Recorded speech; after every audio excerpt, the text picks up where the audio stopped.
हाँ भैया बताओ। भैया आपका पार्सल आया है। पार्सल आया है? किसने मंगाया है? खैर क्या छोड़ो, जानूं लाओ किसने साइन मंगाया कर है। दो।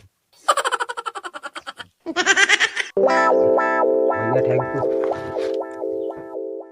वाह, नया साल आने वाला है, किसी ने कुछ ऑर्डर किया है। आखिरकार इसमें है क्या? ओए होए। अरे मैंने चूड़ी मंगवाई थी वही होगी। अरे लेकिन पार्सल तो थोड़ा बड़ा दिख रहा है। खोलो इसको, खोलो खोलो जल्दी खोलो। भाई यहाँ पे क्या हो रहा भाई? अरे ये लेकिन क्या है? ये डम्बल है। मैंने ये नहीं मंगवाया। मम्मी 2026 आने वाला है, थोड़ा स्लिम दिखो और एक्सरसाइज चालू करो। चुप रहे, जरूर तुम्हारे पापा ने मंगवाया होगा।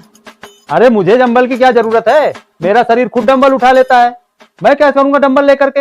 अबे साले झूठ पापा, कल ही तो कह रहे थे पेट कम करूंगा, डाइटिंग से क्या होगा। अरे वो बातें घर की होती हैं, कैमरे पे क्यों बोल रहे हो यार। हटो रे सब लोग, अब ये आया है तो इसका वजन मैं ही उठाऊंगी। क्या मम्मी आप बॉडी बनाओगी?